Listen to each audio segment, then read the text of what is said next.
Welcome to Burlap Teachers. Enjoy the video. You start by stopping Update Automation. Open Services. MSC, find Windows Update WUAServe and stop it. Once stopped, set your active network to metered in settings right arrow network and internet right arrow properties so Windows delays downloads. Make sure you create a system restore point first.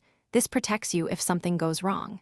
These steps immediately halt background update activity and reduce automatic download attempts, giving you control before you apply more permanent controls.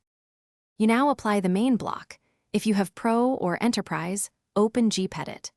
MSC right arrow computer configuration, right arrow administrative templates, right arrow Windows components, right arrow Windows update, and set configure automatic updates to disabled. If you're on home, back up the registry and add or change the O options/no auto update keys to prevent auto checks. Once done, also stop background intelligent transfer service, bits, and Windows update medics. Finish by restarting your PC and verifying settings.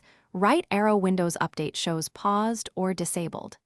Make sure the services you changed remain set to manual or disabled, and that registry or group policy settings persisted after reboot.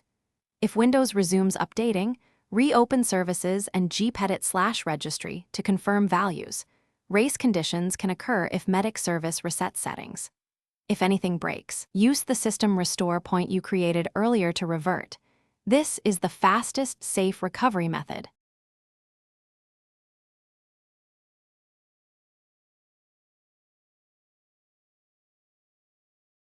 Thanks for watching. Consider subscribing if this video helped you.